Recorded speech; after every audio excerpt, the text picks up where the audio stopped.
할렐루야, 다들 평안하십니까? 저는 우리 성도님들께서 기도 많이 해주셔서 하나님의 은혜로 선교대회에 잘 참석하고 있습니다. 계속 기도를 부탁드립니다. 그리고 오늘은 제가 실시간으로 예배를 인도를 해야 되는데 내일 선교대회 시간이 갑자기 바뀌었습니다. 더 땡겨지는 바람에 그것하고 시간이 맞지 않게 됐습니다. 그래서 부득이하게 이번 주 한 주 더 이렇게 녹화 영상으로 대처를 하겠습니다. 그 부분 양해를 부탁드리고 예배를 계속 힘써 주시기를 부탁드립니다. 네, 그럼 우리 다 같이 사도신경으로 신앙 고백 드리시면서 오늘 예배 시작하겠습니다. 나는 전능하신 아버지 하나님 천지의 창조주를 믿습니다. 나는 그의 유일하신 아들 우리 주 예수 그리스도를 믿습니다. 그는 성령으로 잉태되어 동정녀 마리아에게서 나시고 본디오 빌라도에게 고난을 받아 십자가에 못 박혀 죽으시고 장사된 지 사흘 만에 죽은 자 가운데서 다시 살아나셨으며 하늘에 오르시어 전능하신 아버지 하나님 우편에 앉아 계시다가 거기로부터 살아있는 자와 죽은 자를 심판하러 오십니다. 나는 성령을 믿으며 거룩한 공교회와 성도의 교제와 죄를 용서받는 것과 몸의 부활과 영생을 믿습니다. 아멘. 네, 그럼 우리 다 같이 찬송 한 장 드리시겠습니다. 91장입니다. 새 찬송가도 91장, 통일도 91장, 슬픈 마음 있는 사람, 우리 다 같이 찬송 드리겠습니다. 91장입니다. 슬픈 마음 있는 사람, 예수 이름 믿으면 영원토록 변함없는 기쁜 마음 얻으리. 예수의 이름은 세상의 소망이요, 예수의 이름은 천국의 기쁨일세. 거룩하신 주의 이름 너의 방패 삼으라. 환난 시험 당할 때에 주께 기도드려라. 예수의 이름은 세상의 소망이요, 예수의 이름은 천국의 기쁨일세. 존귀하신 주의 이름 우리 기쁨 되도다. 주의 품에 안길 때에 기뻐 찬송 부르리. 예수의 이름은 세상의 소망이요, 예수의 이름은 천국의 기쁨일세. 우리 갈 길 나간 후에 보좌 앞에 나아가 왕의 왕께 경배하며 면류관을 드리리. 예수의 이름은 세상의 소망이요, 예수의 이름은 천국의 기쁨일세. 아멘. 기도하겠습니다.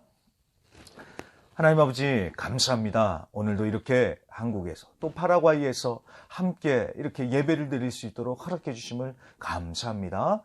하나님께서 영광 받으시는 그런 수요 예배가 되게 하여 주시옵시고 성령의 인도하심 따라 성령의 충만한 역사로 하나님의 은혜가 충만한 이 예배가 될 수 있도록 하나님 은혜를 폭포수와 같이 부어 주시옵소서. 말씀을 통해서 기도를 통해서 더욱더 주님을 알고 더욱더 주님께 가까이 나가기를 원합니다. 성령님 우리를 인도하여 주시옵소서. 모든 순서를 주님께 맡기며 예수님의 이름으로 기도합니다. 아멘. 아멘. 그럼 나같이 말씀 보겠습니다. 에스겔서 17장입니다. 에스겔서 17장 구약성경 1173페이지에 있습니다. 에스겔서 17장입니다. 에스겔서 17장 찾으신 줄로 믿고 제가 봉독해 올리겠습니다. 여호와의 말씀이 내게 임하여 이르시되 인자야 너는 이스라엘 족속에게 수수께끼와 비유를 말하라. 여호와께서 이같이 말씀하여 이르시되 색깔이 화려하고 날개가 크고 깃이 길고 털이 숱한 큰 독수리가 레바논에 이르러 백향목 높은 가지를 꺾되 그 연한 가지 끝을 꺾어 가지고 장사하는 땅에 이르러 상인의 성읍에 두고 또 그 땅에 종자를 꺾어 옥토에 심되 수양버들 가지처럼 큰 물가에 심더니 그것이 자라며 퍼져서 높지 아니한 포도나무 곧 굵은 가지와 가는 가지가 난 포도나무가 되어 그 가지는 독수리를 향하였고 그 뿌리는 독수리 아래에 있더라. 또 날개가 크고 털이 많은 큰 독수리 하나가 있었는데 그 포도나무가 이 독수리에게 물을 받으려고 그 심어진 두둑에서 그를 향하여 뿌리가 뻗고 가지가 퍼졌도다. 그 포도나무를 큰 물가 옥토에 심은 것은 가지를 내고 열매를 맺어서 아름다운 포도나무를 이루게 하려 하였음이라. 너는 이르기를 주 여호와의 말씀에 그 나무가 능히 번성하겠느냐. 이 독수리가 어찌 그 뿌리를 빼고 열매를 따며 그 나무가 시들게 하지 아니하겠으며 그 연한 잎사귀가 마르게 하지 아니하겠느냐. 많은 백성이나 강한 팔이 아니라도 그 뿌리를 뽑으리라. 볼지어다 그것이 심어졌으나 번성하겠느냐. 동풍에 부딪힐 때에 아주 마르지 아니하겠느냐. 그 자라던 두둑에서 마르리라 하셨다 하라. 여호와의 말씀이 또 내게 임하여 이르시되 너는 반역하는 족속에게 묻기를 너희가 이 비유를 깨닫지 못하겠느냐 하고 그들에게 말하기를 바벨론 왕이 예루살렘에 이르러 왕과 고관을 사로잡아 바벨론 자기에게로 끌어가고 그 왕족 중에서 하나를 택하여 언약을 세우고 그에게 맹세하게 하고 또 그 땅에 능한 자들을 옮겨갔나니 이는 나라를 낮추어 스스로 서지 못하고 그 언약을 지켜야 능히 서게 하려 하였음이거늘 그가 사절을 애굽에 보내 말과 군대를 구함으로 바벨론 왕을 배반하였으니 형통하겠느냐. 이런 일을 행하는 자가 피하겠느냐. 언약을 배반하고야 피하겠느냐. 주 여호와의 말씀이니라. 내가 나의 삶을 두고 맹세하노니 바벨론 왕이 그를 왕으로 세웠거늘 그가 맹세를 저버리고 언약을 배반하였은즉 그 왕이 거주하는 곳 바벨론에서 왕과 함께 있다가 죽을 것이라. 대적이 토성을 쌓고 사다리를 세우고 많은 사람을 멸절하려 할 때에 바로가 그 군대와 많은 무리로도 그 전쟁에 그를 도와주지 못하리라. 그가 이미 손을 내밀어 언약하였거늘 맹세를 업신여겨 언약을 배반하고 이 모든 일을 행하였으니 피하지 못하리라. 그러므로 주 여호와의 말씀이라. 내가 나의 삶을 두고 맹세하노니 그가 내 맹세를 업신여기고 내 언약을 배반하였은즉 내가 그 죄를 그 머리에 돌리되 그 위에 내 그물을 치며 내 올무에 걸리게 하여 끌고 바벨론으로 가서 나를 반역한 그 반역을 거기에서 심판할지며 그 모든 군대에서 도망한 자들은 다 칼에 엎드러질 것이요 그 남은 자는 사방으로 흩어지리니 나 여호와가 이것을 말한 줄을 너희가 알리라. 주 여호와께서 이같이 말씀하시되 내가 백향목 꼭대기에서 높은 가지를 꺾어다가 심으리라. 내가 그 높은 새 가지 끝에서 연한 가지를 꺾어 높고 우뚝 솟은 산에 심되 이스라엘 높은 산에 심으리니 그 가지가 무성하고 열매를 맺어서 아름다운 백향목이 될 것이요 각종 새가 그 아래에 깃들이며 그 가지 그늘에 살리라. 들의 모든 나무가 나 여호와는 높은 나무를 낮추고 낮은 나무를 높이며 푸른 나무를 말리고 마른 나무를 무성하게 하는 줄 알리라. 나 여호와는 말하고 이루느니라 하라. 아멘. 아멘. 자, 오늘은 수수께끼 비유로 이야기가 시작이 되고 있습니다. 자, 수수께끼라고 해서 어려운 문제가 나오는 게 아니라 이제 뒤에 보면 무슨 뜻인지 다 해석이 나옵니다. 그래서 잘 읽어보시면 금방 이해가 되실 것입니다. 자, 그럼 말씀을 볼까요? 17장은 이렇게 구성이 되어 있습니다.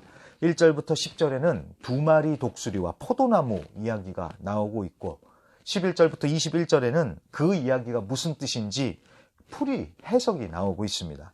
그리고 22절부터 24절에는 아주 특별한 소망의 말씀을 주십니다.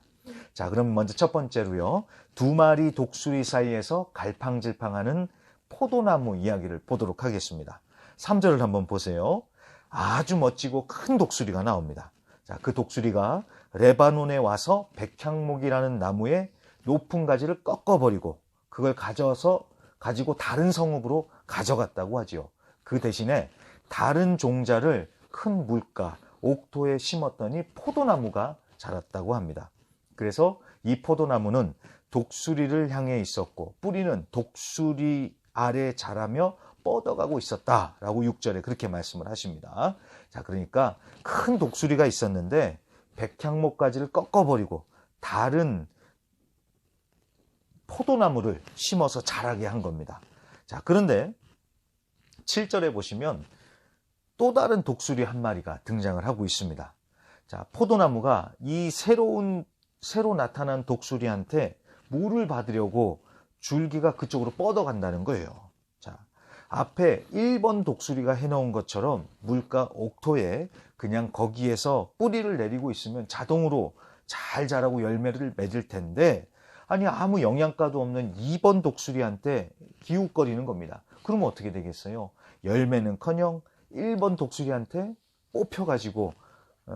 뽑혀서 죽어버릴 처지가 되는 것이죠. 여러분, 뽑히면 끝이에요. 말라 비틀어지면 죽는 것이죠. 자, 그러니까 다시 한번 정리를 해보겠습니다. 독수리 한 마리가 전에 있던 나무를 뽑아가지고 다른 데로 가져가 버리고 포도나무를 심었는데, 이 포도나무가 잘 자라나 했더니 엉뚱하게도 다른 독수리한테 슬금슬금 가는 거예요.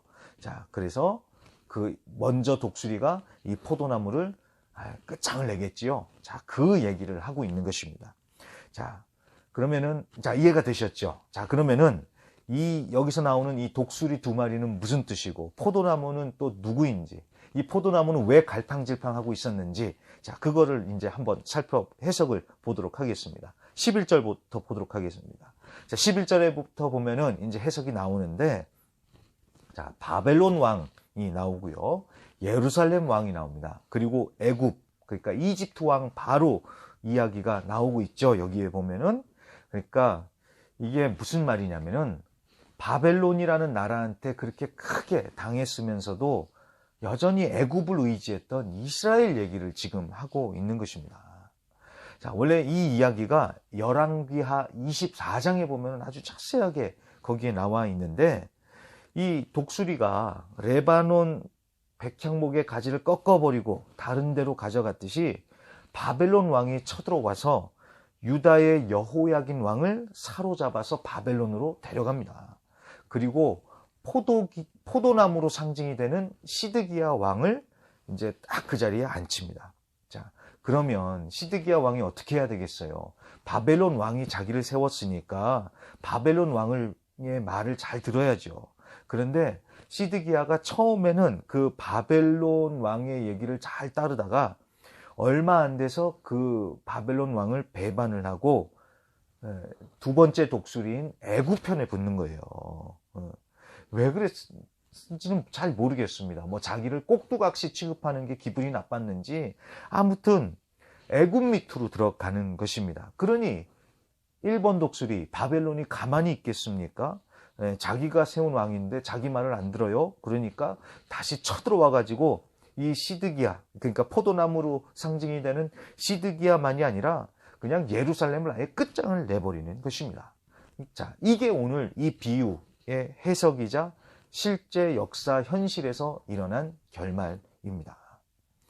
자, 그러니까 전체 이야기가 이제는 이해가 되셨죠? 자, 이거를 보면은 시드기야 왕이 참 바보 같다는 생각이 듭니다.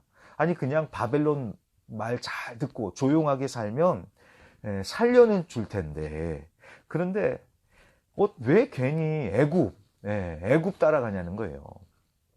자, 근데 여러분, 이것은요 결말을 아는 우리의 아주 단순한 생각이고, 당시 팔레스타인 지역의 역사나 정세를 조금이라도 알면은 이게 그리 단순한 문제는 아닙니다. 자, 이스라엘을 한번 다시 생각해 보겠습니다. 자, 이스라엘이라는 나라는 위치상 고래들 사이에 낀 새우 같은 그런 형국이었습니다. 북쪽에는 아수르나 바벨론 같은 강대국이 찍어 누르고 있었고요. 또 밑에 남쪽에서는 애굽이라는 대국이 있었습니다. 그래서 이 위아래 강대국 사이에 끼어가지고 어느 쪽에 붙느냐, 항상 그게 크게 문제였던 거예요. 그것 때문에 이스라엘은 바람 잘 날이 없었습니다. 마치 냉전 시대 때 우리나라가 미국과 소련 사이에서 새우등 터진 것 같은 그런 형국이었던 거예요.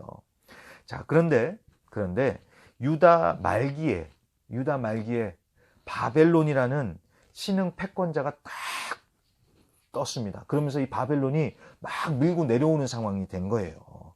그런데 그 전부터 이 유다는 친애굽파의 영향력이 컸던 것 같아요. 이 남쪽의 애굽을 더 친하게 지냈던 거예요. 그래서 유다의 마지막 왕들을 잘 보면은 이 유다의 마지막 왕들은 친애굽 정책을 펼쳤습니다. 그래서 애굽한테 붙고 바벨론은 반대했던 반바벨론적인 그런 정치를 펼쳤습니다. 이 사람들이 대세를 잘못 읽은 것이죠. 바벨론은 이제 뜨는 해이고 애굽은 지는 해인데 그 정세를 잘 못 읽었던 것입니다. 자, 그런데 여러분, 이게 답답한 게 뭐냐면요. 하나님은 그 얘기를 계속 말씀하셨어요. 예레미야 선지자를 통해서 바벨론한테 항복하라고, 하나님이 바벨론을 사용하셔서 그 동네 나라들을 다 심판하시는 거니까 바벨론한테 항복하라고, 그게 하나님의 뜻이고 그게 살 길이라고 하나님은 이미 누누이 말씀하셨습니다. 그런데 예레미야 선지자만이 아니라 하박국 선지자를 통해서도 똑같이 말씀을 하셨습니다. 그래서 우리가 하박국서 1장을 볼 때도 그 얘기를 봤었죠. 그렇게 하나님이 다 얘기를 해주셨는데도 이 사람들이 끝끝내 말을 안 듣고 애굽한테 붙어 있다가 철저하게 망하게 된 것입니다. 자, 그리고 유다가 그렇게 의지했던 애굽도 바벨론한테 점령당하고 망해버리고 맙니다. 17절이 바로 그 얘기입니다. 유다는 애굽이 도와줄 거라고 철석같이 믿으면서 배짱을 부렸습니다. 하지만 애굽이 어떻게 했다고 합니까? 결정적일 때는 애굽이 하나도 도움을 못 주더라는 거예요. 애굽이 하나도 도움이 안 되더라는 것입니다. 그렇게 애굽을 믿었는데 막상 일이 닥치니까 도움이 안 되더라는 거예요. 자, 여러분, 이것은요, 유다에게만 해당되는 이야기가 아니라 우리 모두에게 적용되는 원리, 원칙입니다. 이건 아주 영적으로 아주 중요한 원칙입니다. 자, 나하고 정말 친한 사람 있잖아요.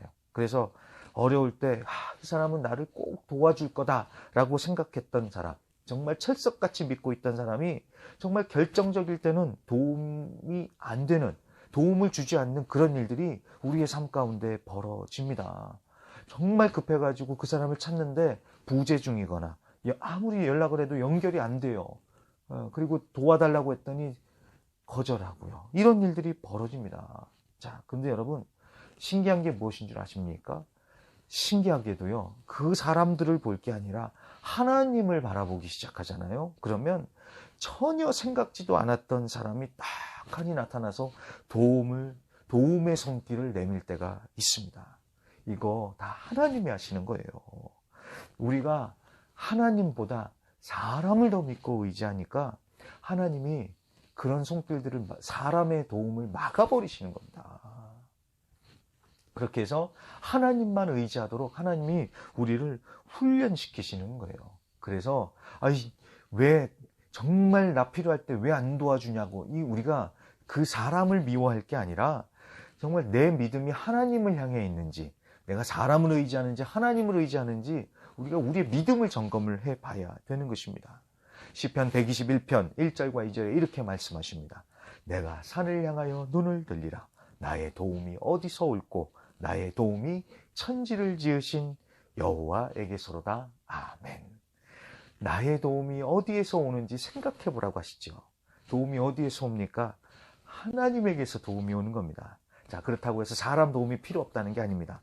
하나님이 사람을 통해서 역사하십니다. 다만 사람부터 찾을 게 아니라 하나님을 먼저 보고 하나님께 도움을 요청하라는 것입니다. 자, 그래서 오늘 포도나무로 비유되는 유다의 교훈을 기억하십시오. 어느 독수리를 의지할지, 1번 독수리한테 갈지 2번 독수리한테 갈지 이 안에서 갈팡질팡할 게 아니라 하나님을 먼저 바라보시기를 부탁드립니다. 자, 그러면요, 이제 마지막 부분인 이제 22절부터 보도록 하겠습니다. 또 백향목 이야기가 나옵니다. 하나님은 백향목 꼭대기에서 연한 가지 하나를 꺾어다가 높이 우뚝 솟은 산 위에다가 딱 심으실 것이라고 말씀하십니다. 그런데 그 작고 연약해 보이는 연한 가지가 어떻게 됩니까? 쑥쑥 자라서 가지가 무성해지고 열매를 맺어서 아름다운 백향목이 될 것인데, 얼마나 큰 나무가 되는지 새들이 그 아래 깃들고 그 그늘 아래 둥지를 틀 정도가 된다고 합니다. 자, 여러분, 이 얘기 어디서 많이 들어본 얘기 아닙니까? 신약 성경에 보면은 이런 비슷한 얘기가 나오잖아요. 겨자씨 비유예요. 겨자씨. 정말 작은 겨자씨인데 그 겨자씨를 심으니까 큰 나무가 돼서 새들이 깃들인다고. 기억나시죠? 그 얘기하는 거예요. 그 얘기요. 자, 그러면 오늘 이 22절부터 24절의 얘기가 무슨 얘기하는지 대번에 눈치를 채시겠죠? 네, 바로 제가 좋아하는 예수님 얘기하는 겁니다. 예수님이요. 22절부터 24절은 예수님 얘기하는 것입니다. 자, 앞서 꺾여진 백향목은 다윗 왕의 가문을 상징을 하는데, 그 백향목에서 가지가 나온다는 것은 다윗의 자손, 그러니까 메시아를 얘기하는 것이죠.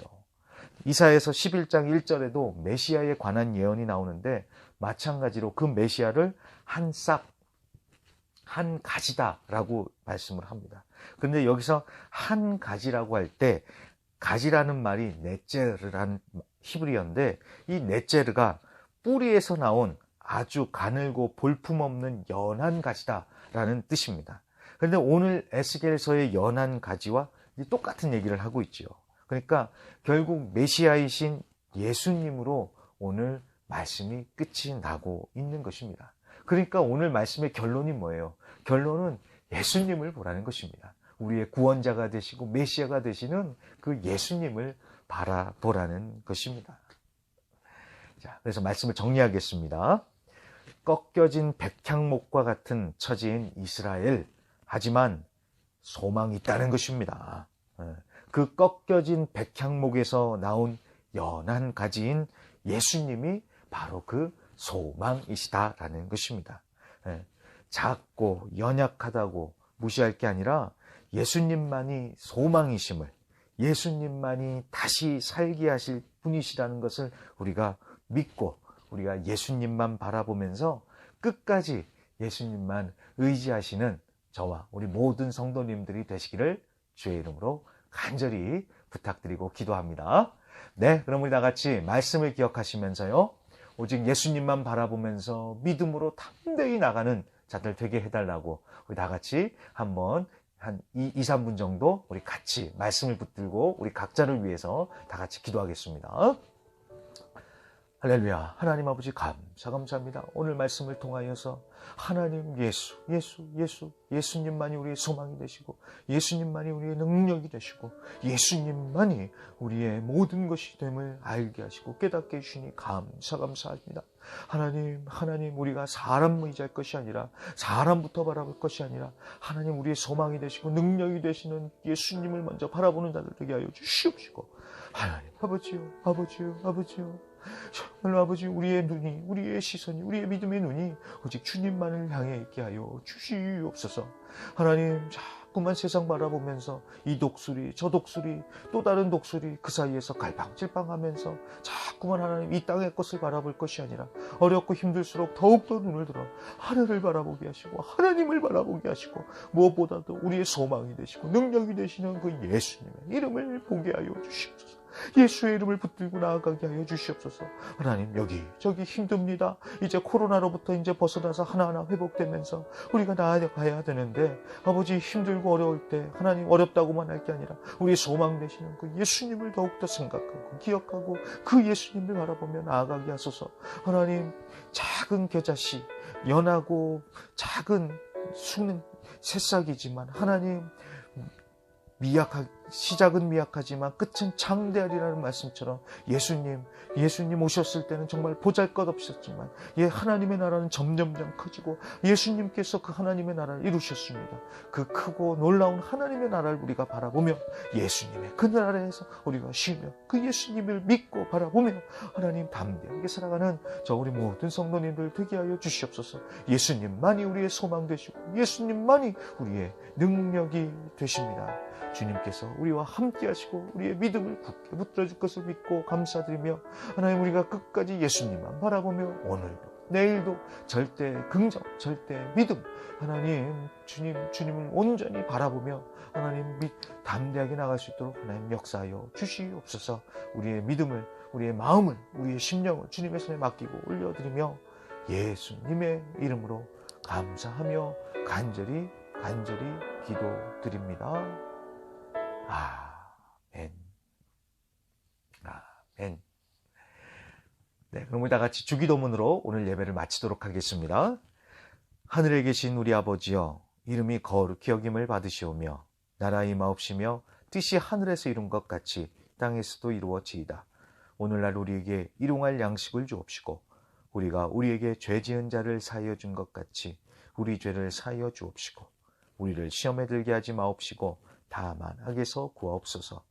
대개 나라와 권세와 영광이 아버지께 영원히 있사옵나이다. 아멘.